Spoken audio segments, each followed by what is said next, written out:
Auzu billahi minash shaitanir rajeem. Bismillahir Rahmanir Rahim. Islamic viewers, I'm your host FAIZA NAQVI with a prayer. May Allah keep you all safe, healthy, and blessed, and fill this world with peace and justice. Inshallah. Ameen.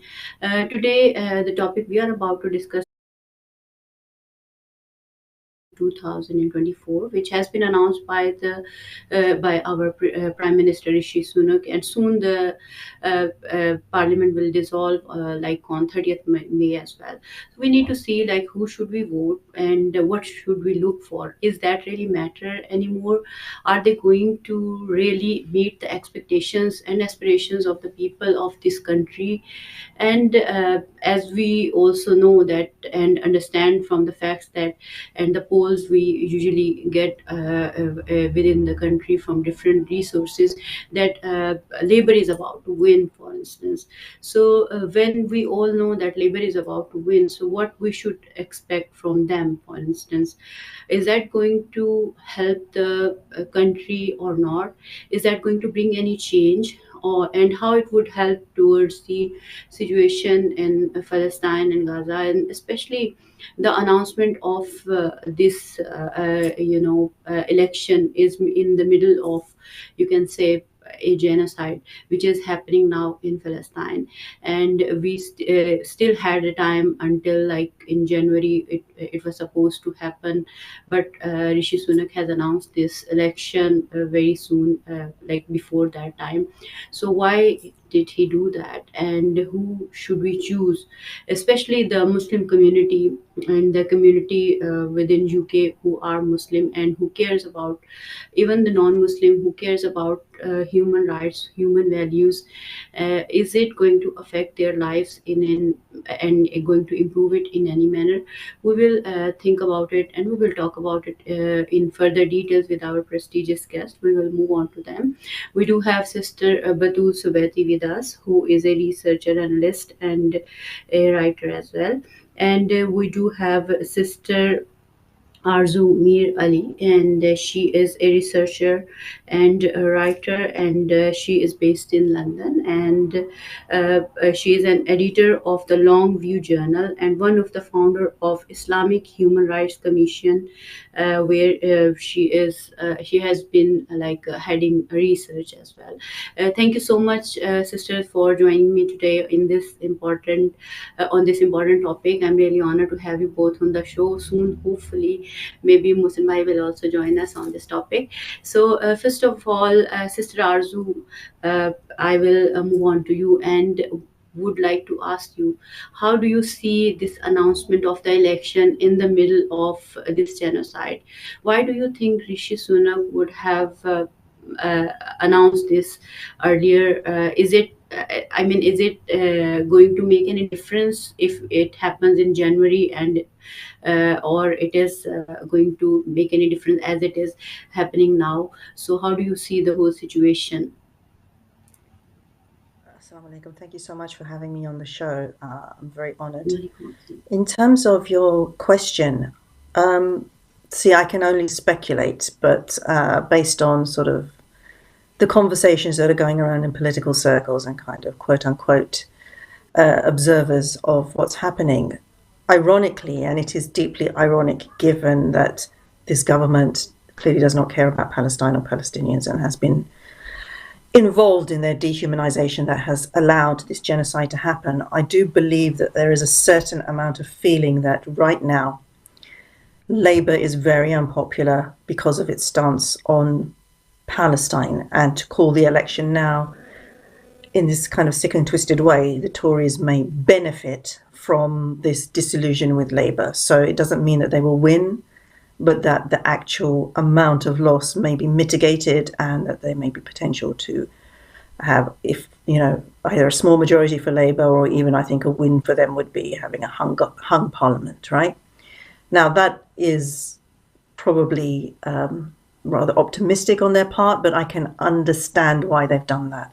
If they waited longer, and if, inshallah, the situation in Palestine improves, there is a cessation or something like this, they will have lost that momentum.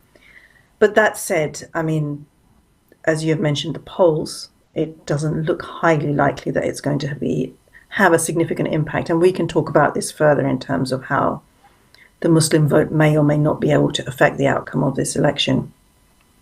But there is an element of that there. And of course, there are other things like, inflation kind of stopped escalating and kind of leveled off, and a few things like this that may have been, okay, let's call it now, why, let's cut our losses.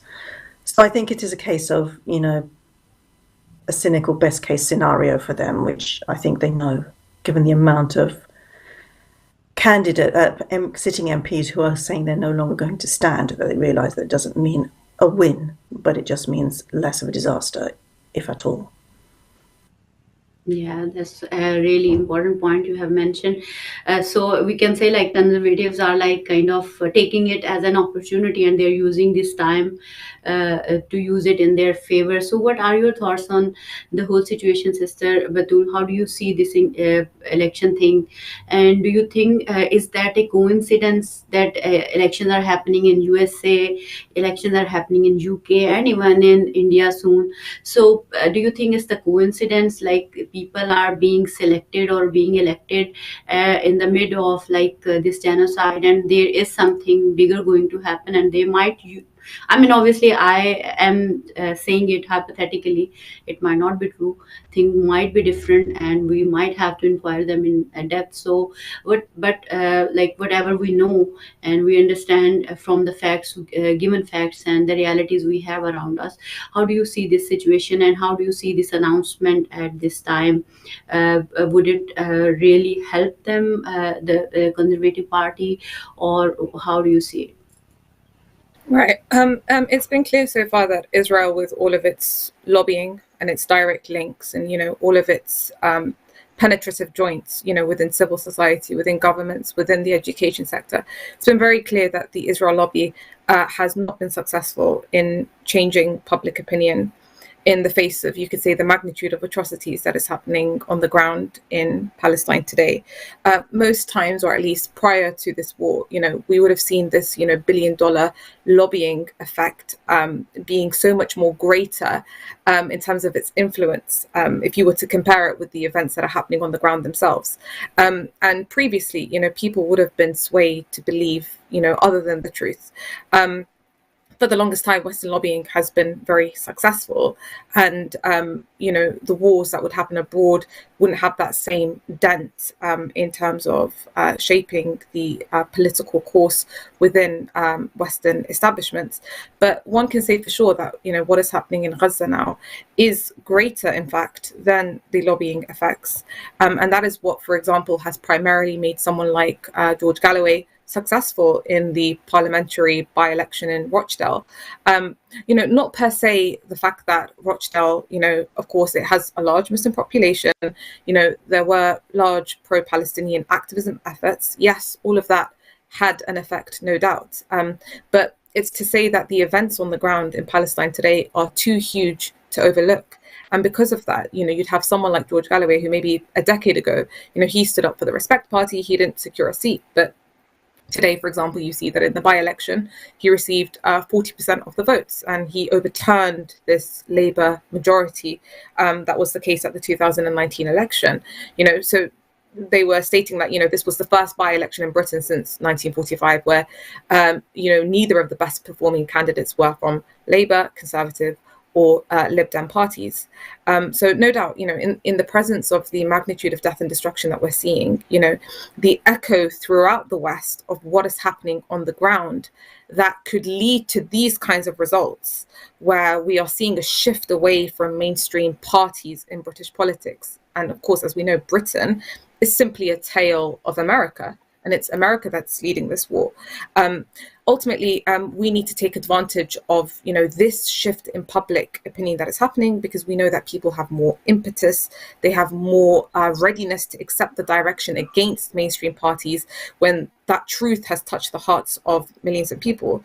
We know that prior, only the aware would listen and take heed, only those who are interested in politics. But where there is a kind of stream and foundational direction that is kind of exposing these crimes, that is making clear the realities, that if we spent so much time and energy, prior to this war, trying to make it clear, it wouldn't have brought the same results. But due to the blood of Gaza, that is the case. So this needs to be taken advantage of. And I would argue it's actually being taken advantage of by those activists who are mobilizing and who are seeking to take, independent seats. So for sure, one can say that there is a huge sway in public opinion in favor of Palestine compared to before. But I wouldn't say that this has reached to a level that it affects, the real outcome of elections. It may affect seats here and there. I gave the example of Galloway. He leads the Workers' Party. It's an independent party that's, seeking to shift enough votes away from Labour to cost them a victory. And they've made that as the clear stated objective. Also similarly in the mayoral elections, Labour didn't do as well as they had anticipated. You had even a senior Labour Party source that told the BBC that the war on Gaza costed the party several seats during the West Midlands mayoral election that recently occurred. And you even had a senior Labour Party source that, blamed Hamas for the electoral loss. Similarly in Oldham, Labour lost control with independents having gained, 5 seats, and, they pushed the council into no overall control. So in this upcoming election, there will be many seats with independent candidates who are pushing to unseat Labour. And if we want to fight back against the Israel lobby, then it's important that we join, the likes of these parties, or we vote for these parties where possible, vote for an independent, so that it is a rejectional vote against the two-party system. Assalamu alaikum, Mohsin bhai. Thank you so much for joining us today, and really honored to have you on the show as well. And thank you so much for your time. What are your thoughts, Mohsin bhai, as you have heard Sister Batul's point of view as well, and Sister Arzu was discussing as well some aspects of like taking this time as an opportunity by the conservative government, so they are taking it as an advantage maybe, or what do you think we should really understand and think about when we are approaching these elections, when they have been announced, and we are about to use our right to vote? Do you think it does matter anymore, because apparently if we look at the systems, we are living in the systems that feed oppression, right? And they are the real powers which are a real cause of so much bloodshed around the globe in many places. And when we think about the elections and votes and stuff like that, it looks like it's a democracy and we can change a lot and things like that. So do you really think it can change? And where does the power lie, do you think? It is with the people, or the powers in the hands of MPs sitting in the parliaments, or it is the power who are funding these MPs? Where does it lie, and what we really should care about while using our right to vote? Yeah, I think at the heart of all this, you have to start with that conversation about oligarchy and democracy. So I've, increasingly, if not ever since I recall getting into politics, been of the view that it was an oligarchy, that there are financial powers and a very intricate network. It's not as simple as sometimes we make it out. That there's a set of guys with money and they turn up on the table and they hand a lot of money to Mr. Starmer or Mr. Sunak, and then everything happens as they want.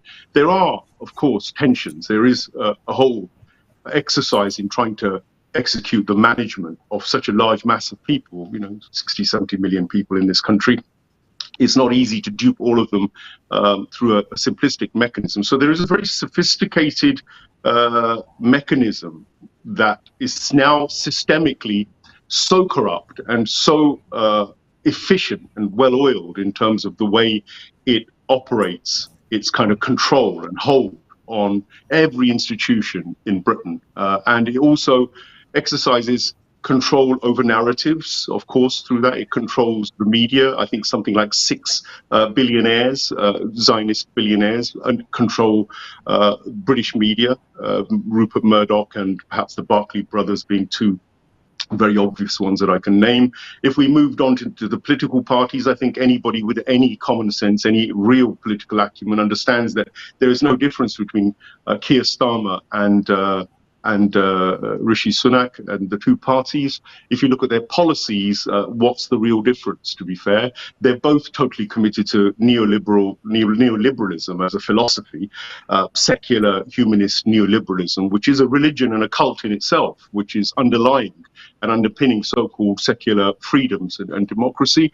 You can see it within the financial system, the economic system. If you look at where the real concentration ought to be, is to look at Wall Street and the relationship of not Wall Street, sorry, the City of London in relation to Britain, and to see the relation of City of London and its corporate and its money men and their relationship with Whitehall and with Westminster, and how that relation plays out. There is a guy called Remembrancer who sits right next to the Speaker in Parliament. That Remembrancer's job is to report back to the City of London as to what Parliament is saying and doing. He records everything. He monitors it. He relays it back to the Lord Mayor of London and all the establishment, which is economically linked and has an independent police service. It has jurisdiction over the City of London, the Square Mile, where the Queen is not even allowed to enter that area without the permission of the Lord Mayor. There's a lack of sovereign control of what is really becoming and it's probably been for some time, an offshore tax haven, basically. And this is, you see, once you start digging into these realities about British politics and British economics, you quickly begin to realize that it's actually nothing to do with the elections. It's nothing to do with the electorate. The electorate is given a sham of a vote, which they do once every 4 years, if they're lucky, and then they elect some guys they think are going to represent them. Those guys are on salaries of up to £150,000. They have a whip within each party, which dictates to them how they should vote and where they should vote. If they don't vote the way they're told by their party whip, they'll end up being severely chastised, thrown out, set up, whatever.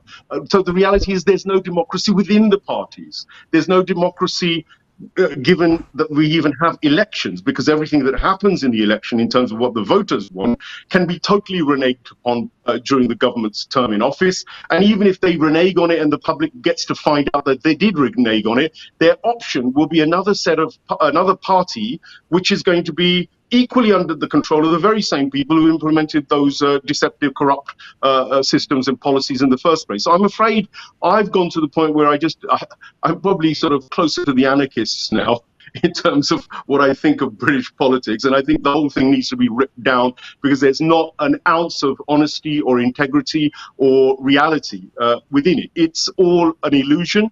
And those who want to buy into the illusion can feel that they can tinker around with it from the inside. I've tried. I've been at the head of launching a Muslim manifesto in 2000 and whatever. That was my last effort to try and give a voice to even Muslims on a political level. But the trouble is, politically, we are illiterate, not just the Muslims, but the general British public. There is so much political illiteracy, it's incredible.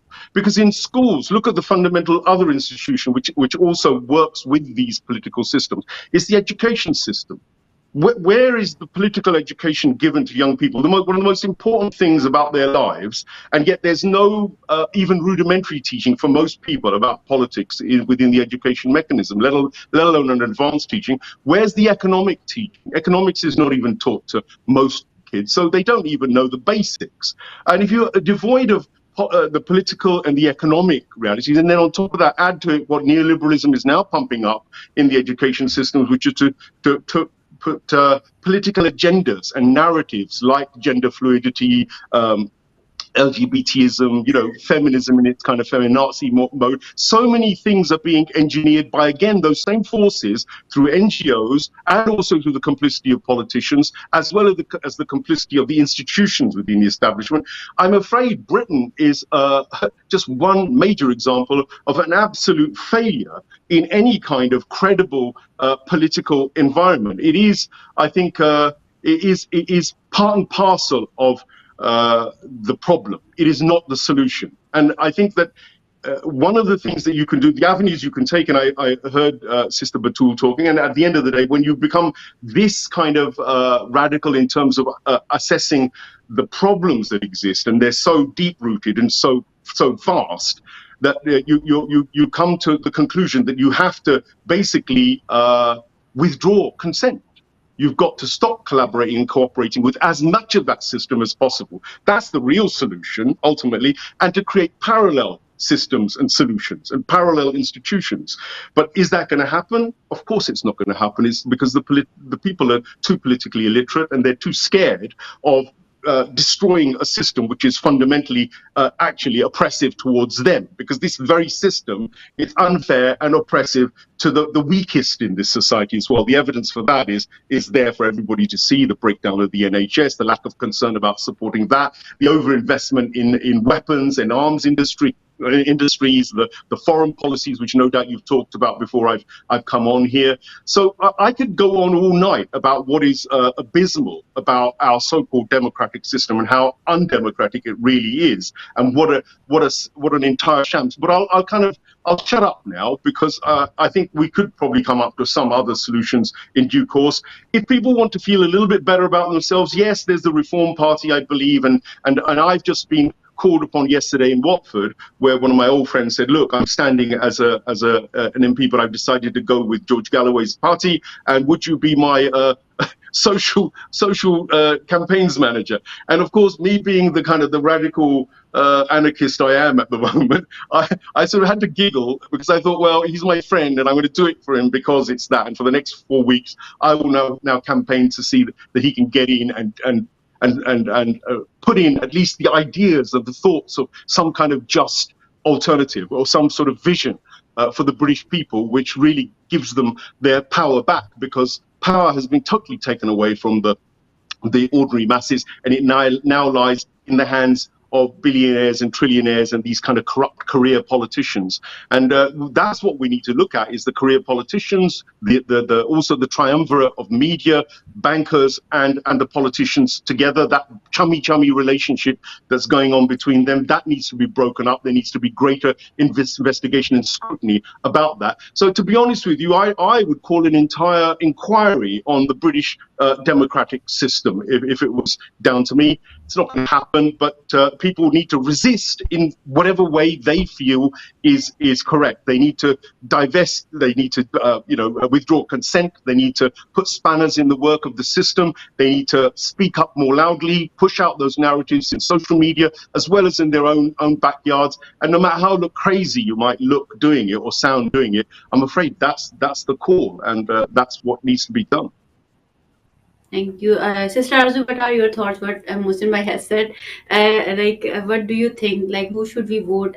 Do we really, I mean, as a last resort, at least, even if we know, like, apparently it doesn't make any sense to us even, and it doesn't make any difference apparently, in the sense, like, this oppressive system is not going to help us or the people around the globe, is gonna still oppress and suppress the other nations the way it is doing already. So what do you think, like, what parties should we choose in order to fail the other parties, especially the one who are ruling from past 14 years, and they had been ruling over and over again in different timings, and how what should we look for and dig out before we vote or do something? Bismillahirrahmanirrahim. I think I'm actually agreeing with more of Mohsin than I normally do, if I'm going to be honest. I'm not an anarchist, but I think the issue about the British political system really just being a cover for an oligarchy is something that we need to really recognize, and the political literacy that's needed for that, I agree, is not really there.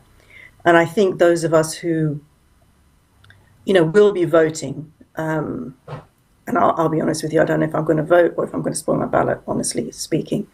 But, there are various things that we can do in the short term. As Batul said, there are independent candidates running. There are people who have taken a pro-Palestine position, and I think they should be commended and they should be supported. But I see basically no hope of, even if they're all elected, this being a turning moment in British politics, because the system always recalibrates, okay? I mean, we're talking about George Galloway, and I think his win was epic. I have a lot of differences with George's views these days. But he also was an independent MP. He was also a Respect Party MP. And we haven't learned from that past. Mohsin mentioned his Muslim Manifesto movement. I mean, before that, Muslim election, that was 1997. I was one of the founders of that. We ran that in 2001, ran that in 2005. And ultimately, and there have been many others. MEND have been doing it, In Minds have done it. We've got Muslim Vote Now. Even if it delivers the kind of, Muslim-friendly, Palestine-friendly, whatever MPs, they will still be socialized into a system that kind of denudes you of your values and your morals and your ability to take a moral stance in Parliament, in government. And I think we only have to see what happened to Jeremy Corbyn's movement and how it was actually destroyed when, after the 2017 general election, when it absolutely nearly won. And there were only, at most 20,000 votes in it across the country that could have delivered a different result, actually. What you found was that shifting then from being a movement to being a political party again that thought it could win government, and then trying to keep some of its values and then compromising on others and absolutely paying the price for it, okay? We don't learn whether we're pro-Palestinian, radical left, Muslim, of various interests, right? We don't seem to learn. I'm getting a bit long in the tooth now, and this is, I don't know how many elections I've been down this road. Back in 97, we were looking at data from UKIAC, actually. We didn't generate that data at IHRC, but we were analysing and saying, okay, there's 30 plus seats, and this could sway the election, right? It really could. If we could mobilise the candidates, we provided all the data, we did a questionnaire for all the candidates in those seats. In fact, I think more than those seats, to assess their views on various issues, including Palestine, but also Kashmir, hijab, and many, many different things, right? And the community didn't pick up on it. The community is suffering what everybody else is, which is this lack of political literacy. So yes, in the short term, we can do that. We can vote for all of these people. And I think it would be great if we could give both parties a bloody nose. I'm all for it, yeah? I'm also all for spoiling your ballot if there's really no one to choose from, and making the point that we reject this system. But I think we also have to, if we are really going to get anywhere, find a way of rejecting this system and turning that rejection into something positive, into a kind of revolutionary politics. I actually have a couple of articles dropping about this in the next few days because I've been writing them since the beginning of the year. We knew it was going to be an election year. How do we learn from our past mistakes, and how do we actually fit in? And I think it's important for us to remember that as heinous as the crimes that we've seen being committed in Gaza are, and as complicit as every main political party is in this country, the UK, we are actually at a point in time now where there is a new world rising, okay? And it's been on that precipice for a while now, but we have seen that international mobilization, and we've actually seen that mobilization on the streets of the United Kingdom and streets of so-called Western or westernized countries, right? It doesn't matter that, Brand Finance says that the US is the number one soft power in the world and the UK is the number two soft power in the world. We need to understand now, we need to be able to say, okay, you know what? Fine. We bought into your stories for a while now, but we understand your systems don't work, okay? And you are no longer that relevant in this story when you look in the bigger picture, okay? We have seen resistance on an epic scale in this particular conflagration. And, think about it, all that boasting about Israel as being one of the mightiest armies in the world, and so technologically advanced, etc., etc. It's getting on for what, how many months now? 8, 9, 10? They are not able to take the Gaza Strip, a very tiny piece of land. Think about it. It's actually staggering. And I think people are clearly worried that with the support they have, and actually whether it's Hezbollah, whether it's the Houthis, whether it's the people on the ground, at the beginning of this, at the border with Jordan, people were mobilizing ordinary people around the border, stopping aid going through to the Israelis, military aid. We didn't hear a lot about that, but that was happening. And we have all of those things happening here, there, everywhere, even in Egypt, where there is such a brutal crackdown on anyone who's vaguely political, and especially if you're going against the narrative about Camp David. You're seeing people rebelling and rejecting this. This is a new world. This is something completely different. We've been here before where people were outraged by the atrocities that happened, whether it was 2014, 2008-9 in Operation Cast Lead. But there was a quick recalibration, and there wasn't this kind of groundswell. Doesn't mean that we're out of the woods. There will be attempts to socialize people in these movements back into the system. But what system are they going to be socialized into? I think it's important for us as Muslim activists, as people, or just people who are deeply concerned, whether it's about Gaza or the utter and complete corruption that is, permeating every part of our institutions in this country. This is not this is not the world leader anymore. We are not in a part of the world. The sun is setting on the Western Empire, right? We have to be looking at ourselves with a transnational view, whether that's as one ummah, whether that's part of the global south or the movement to reject the West and the hegemony of the global north, and find our place in those movements, trying to just keep changing the system from within here.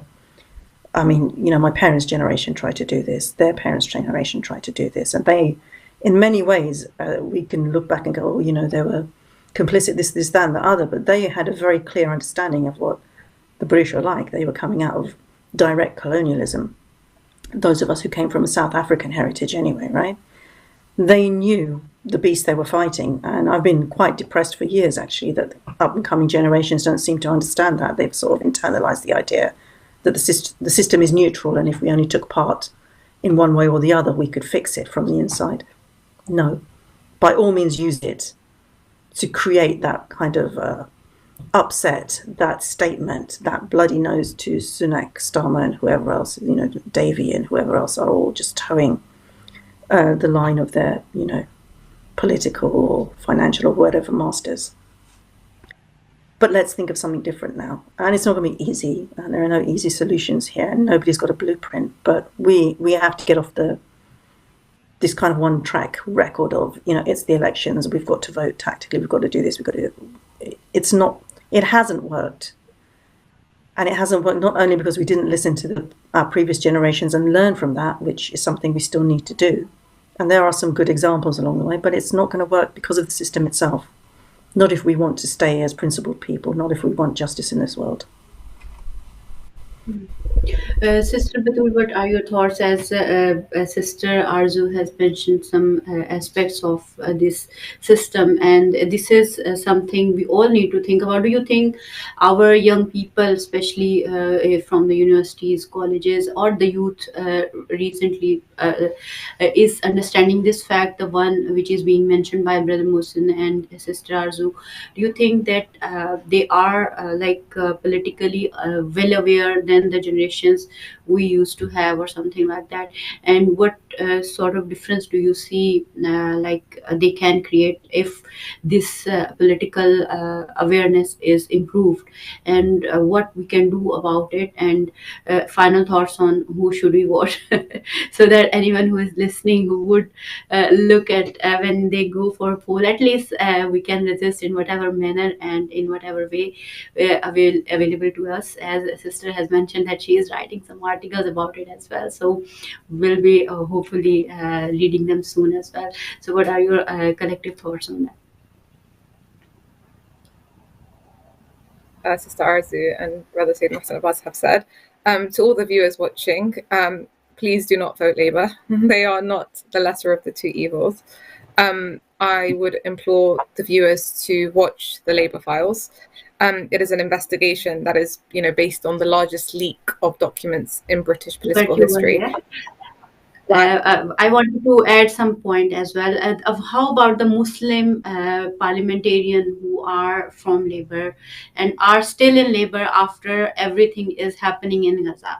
They are, even though they are shouting about it and they are standing in the parliament and saying this is happening, it shouldn't be done, and ceasefire should happen and this and that, but still they are part of this party. What is the message you would like to give to them? Right, so even if the Labour, or let's say not even Labour, suppose it's even a Tory candidate, had taken a satisfactory position on Gaza, the party itself is the problem. And actually, those Labour MPs and councillors that vouch to be pro-Palestinian, they need to resign. and they need to stand as independents. It's a problem that they are still a part of the party, despite the fact that the party has very clearly made its stance with respect to this genocide. So in terms of our voting, for sure, our voting, if we are to vote, is to ensure that Starmer has a smaller parliamentary majority and becomes a weak leader. Actually, the polls, even the prediction, is that Labour will fall short of a majority by 32 seats at the next general election. In Keir Starmer's own constituency, he's running against Andrew Feinstein, who was, a former member of parliament for the ANC in South Africa, and he's taken plausible positions with respect to what's happening in Palestine. But it's very clear that we understand that the problem is the party itself. So under Keir Starmer, who's the current leader of the Labour Party, you have thousands that are being punished for being pro-Palestinian. In November, Starmer's reluctance to back a ceasefire vote, because he wasn't for a ceasefire, he very clearly went on the record at the start of the war and said, I agree with Israel's stance to cut fuel and electricity and water from Gaza. This is the man who leads this party that some Muslims are contemplating on voting for. His reluctance to back a ceasefire led to 10 frontbenchers resigning in protest. Starmer refused for the longest time to endorse a ceasefire. He actually made a mockery out of Parliament when the SNP brought a ceasefire motion to the Commons, which led to the Speaker, breaking that parliamentary protocol, violating the rules of Parliament to cast aside that SNP notion in place of an amendment from the Labour Party that would enable MPs to then say, we voted for a ceasefire, but they didn't actually do that. So basically, all he was doing was giving the US and the occupation entity the power to decide when they want to halt the war. As that's Britain in its standard, right? Just being a tale of the American project. So Keir Starmer actually, even on that incident, he confirmed that he had spoken to the Israeli president, Herzog, before lobbying the Speaker of the House to ruin that SNP ceasefire motion. So when you talk about a man like Keir Starmer and his party, it's purely backed by the Israel lobby. He even announced his support for the US-British war on Yemen that's coming to defend Gaza and to strike the Israeli occupation entity and American ships. He said, we need to support this military action against Ansarullah. So he's made it very clear that, yes, okay, even if you'd like to call it a challenge, he's willing to challenge the PM, and I even disagree with this, but he's willing to challenge the current PM, Sunak, on politics of the day. But when it comes to national security, when it comes to quote-unquote defense, they are in full cooperation. So that is the reality of the Labour Party. So as I was mentioning, please, viewers, watch the Labour files, come to understand how the coup that happened against Jeremy Corbyn, this happened from within the Labour Party in the UK against this elected leader. So this is the reality of the so-called democracy that we live in. That program revealed how those officials set about silencing, excluding, expelling its own members to destroy the chances of Corbyn becoming Britain's PM. So that is the reality of what would happen to an entity that is serious about standing up for the position as Prime Minister. So whilst voting for independent candidates, yes, I agree with what was said in terms of that not turning the policies on its head, because as we've mentioned, Britain is a tale of America and it will remain as such. Here, the issue of justice in the world, the magnitude and the level of the atrocities on the ground has reached a level right now in Palestine where no one can turn their backs on these atrocities. It's so noticeable. And even for these bigger parties like the Labour, like the Conservative, with time, and when they are being delegitimized by the masses and the masses are turning away from the two-party political system, they will have no choice but with time to change their tone. So these independent parties, I believe, will have a role in increasing that awareness and that awakening of the masses, and also applying pressure on the establishment. The establishment will feel the heat through it, because of course the establishment is in a position where it's sustaining this genocide, but also Arzu made very effective points about the Israeli occupation entity on the ground, its failures. And one can comment about what that means about the hastening and the fall of capitalism globally, and how that's a symptom of that. So as we see it, civil society today is mobilizing in a way that focuses on social justice, that wants the people to be free, that seeks to remove the masks of deception, to return the values back to their real meanings, after it's been proven that values are just slogans that have no meaning. Gaza has done that in a way that no amount of lecturing or talking or research could have managed to convey. So what is happening on the ground right now in Gaza is having a real effect on the masses. When we talk about influence, these NGOs, these activist organizations, their influence prior to this war was just a fraction of what it is today. But how will that turn the tables upside down and change policies from the core? I believe this is something accumulative. No way can this happen overnight. But what is happening, no doubt, the failure of the Israeli occupation entity on the ground, the removal of those masks of deception, that is hastening in gradually bringing down this global capitalist structure. But we are very much at the beginning stages. For now, it's become clear to the masses. Our government are supporting the genocide. They're not willing to stop, even with the supplying of weapons. This is so noticeable that it's actually having a dent on our domestic elections. And is increasing people's stances with the just issues. Now, when there's less support for global capitalism, this sways more in favor towards like China, like Russia, like Iran, and entities that are standing against the American empire. We are today in Britain that has put itself in the core of colonialism and is continuing its old policies, unless they are forced to change, So this takes time. The Western core today is losing because they don't want to see the real world around them. Ultimately, that's why Britain went from being once this powerful nation that conquered a fifth of the world to now one that's absolutely fragmented. If you were to hold an election today in Scotland, you'll see it slip away. So capitalism today is shrinking. And the way capitalism sustains itself with time is that it reshapes and it reconfigures itself. Capitalism tried to cover its failures, to play around with policies and politics. It gives new forms and new faces. Post World War II, it went from hard colonialism to this economic colonialism through the World Bank, through the IMF, that change in policy. Today, with respect to the Israeli occupation entity, we're seeing that it's become a burden for the West because its functional role has become redundant. It's a failure. It's not managed to achieve a single thing in 8 months. And politics is not a charity. So Israel moving forward will shrink to match its true size, but this won't happen overnight, but within the rule of continuity of policies with time.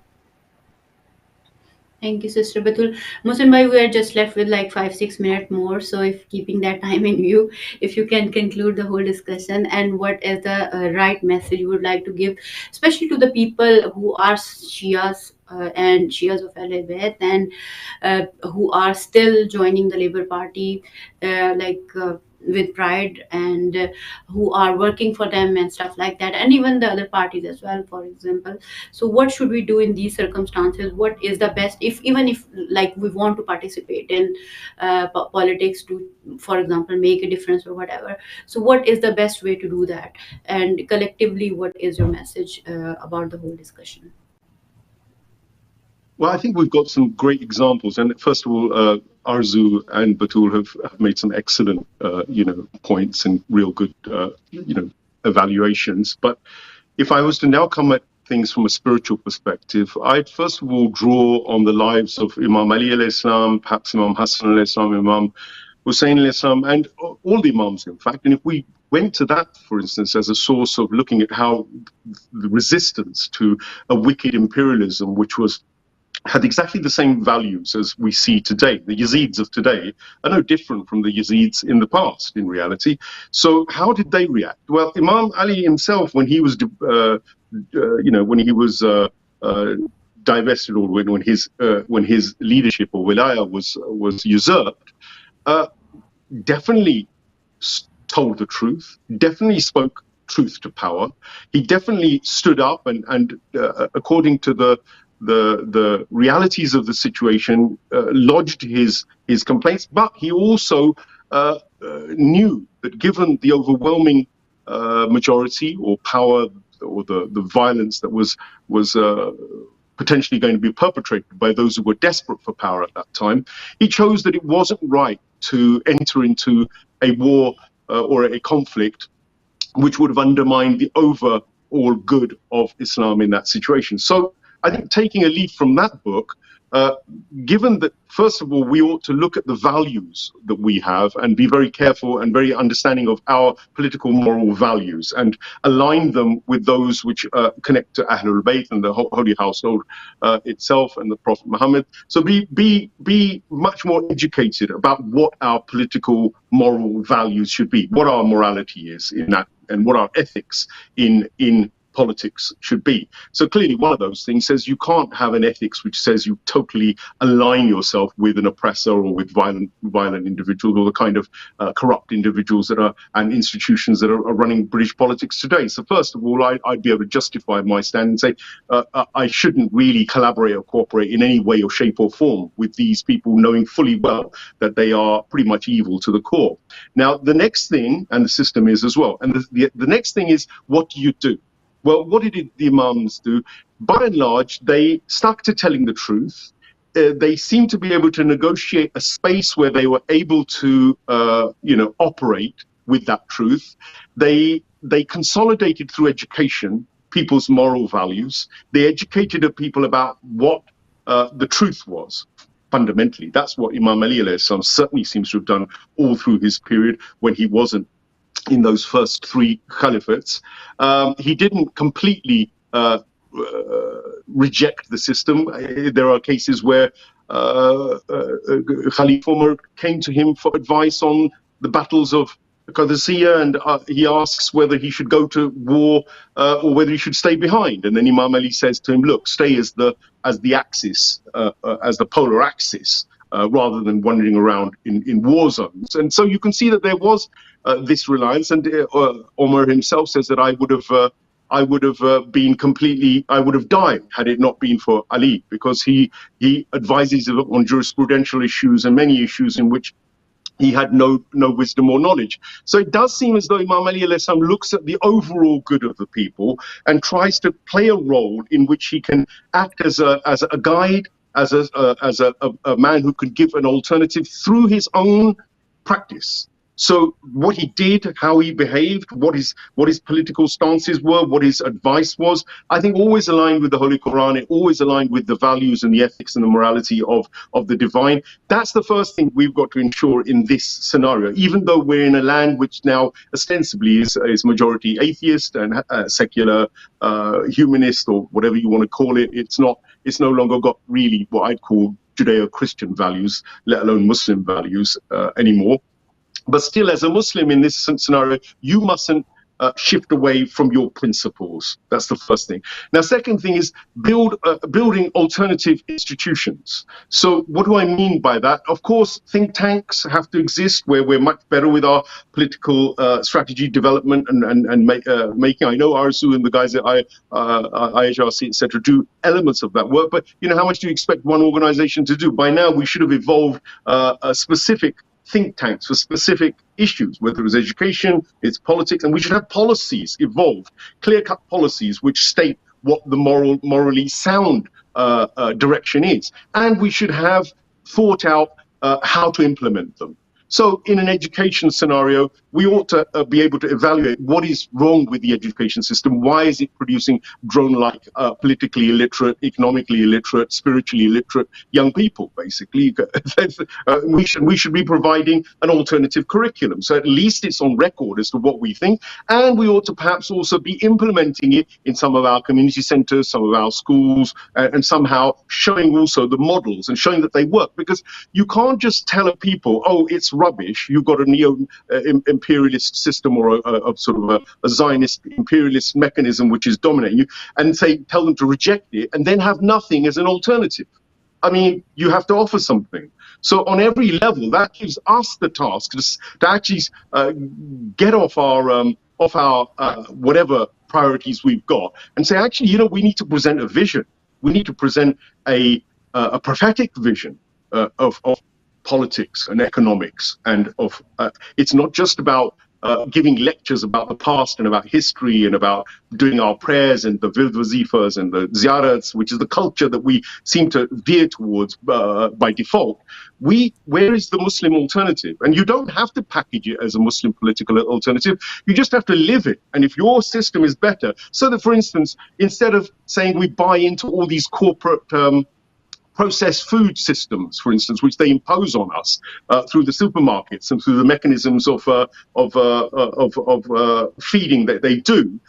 How about creating your own alternatives? Go more for farmers markets, create more organic food. Go for, okay, maybe more expensive, but go for that lifestyle, even there, where you reject what they're pushing. And what they're pushing is illness and death and disease through most of the processed foods I can see, and the mechanisms that exist at the moment. A hell of a lot of it just actually contributes to huge amounts of cancer and whatnot. And the more research I do in it, the more horrifying the whole food industry is. So that's one area. You know, education, I mentioned education. You can talk about politically, and even if you're going to create maybe an alternative party, even if it doesn't get all the votes, nonetheless, people should be clear about what does a modern 21st century Western-based political entity that has a Muslim identity, what does that look like? What do they believe in? Is it just about hijabs? Is it just about all the things, all the narratives they constantly throw at us about being terrorists or wanting to impose Sharia or all of these? Where's our direction? Is it clear to an average non-Muslim what we stand for? Is it clear to Muslims what we stand for as Muslim political thinkers or Muslim political players? So I think that given that we have a 6 million population, pushing a 6 million population of Muslims in this country, and project that another 10, 15 years, maybe we need to think a little bit more with some more longevity to say that perhaps within the next 2 or 3 elections, we may well be 15 to 20% of the populace. And what are we doing to prepare for that kind of political weight? Will we be divided along sectarian grounds, broken up, turned into atheists, turned into humanists, become neoliberals? Is it that trajectory that we're going to go and buy into everything that they give? Or do we really genuinely have our own Islamic Muslim vision and prophetic political direction that we could pin ourselves to, and which then the good guys, the open-minded, the thinkers amongst the Western people who are waking up, that could also say, hang on, you know, and I agree with 80-90% of what these guys are saying. I agree with their policy on environment, or their policy on law and order, or their policies on schools and education, or on foreign policies. If our policies always align with the morally superior position, the moral high ground, then I think that would naturally attract certainly justice-oriented people. Forget whether they become Muslims or not, but they'd certainly say, oh, hang on, all this propaganda we've heard about Islam and Muslims, it's not selling, because these guys practically are not only living a different lifestyle, which is more ethical, more advanced and civilized, but they're also not against the people who live in this country. We are not here to tear down and destroy British civilization or British culture wholesale. The idea would be, as Islam has always done, its most successful garb, is to bring in the reality of our original, if you like, ethos, our fitra, and bring in that fitra, the fitri nature, the things that connects us to nature, connects us to the divine, connects us to the natural mizan, the balance.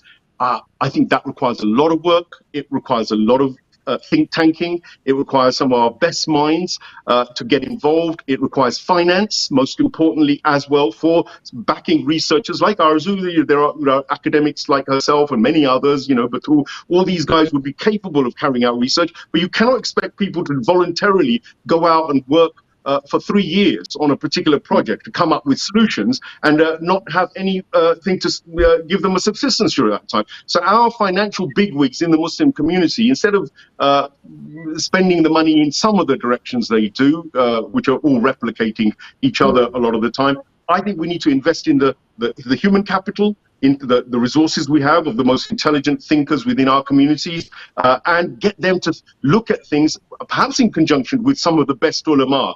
And don't forget that Iran has created solutions and have huge mechanisms there which are working really well, resistance economies and others. Don't forget that Hezbollah itself rooted itself in a political ideology which adapted to a cosmopolitan environment. It wasn't Iran, yet Hezbollah themselves had a social welfare and political policy. They have one, which is very, very effective and which doesn't antagonize and fight with others, but rather it works with the system.